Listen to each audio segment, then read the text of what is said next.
un des principaux postes de dépenses des Français, c'est le logement. La part du logement, quand vous avez 100 euros aujourd'hui, vous payez beaucoup plus pour votre logement qu'il y a 30 ans quand vous aviez 100 euros.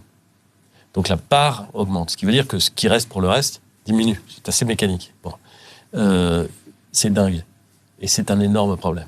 Et donc, si on veut répondre à la problématique du pouvoir d'achat, il faut qu'on transforme totalement la politique du logement pour faire baisser les prix du logement.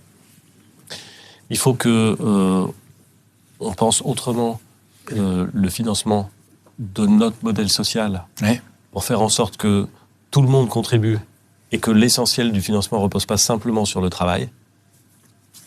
Et je vais vous dire, déjà, si on fait ça, ces deux choses-là, ils sont très difficiles à faire, hein, mais ces deux choses-là, vous enlevez, vous desserrez le nœud qui pèse sur et qui serre la gorge de beaucoup de Français quand il s'agit de pouvoir d'achat. Donc, moi, je pense que si on veut apporter une réponse crédible aux Français, il ne faut pas leur dire on va augmenter vos salaires parce que, en fait, on ne pourra pas le faire de façon crédible.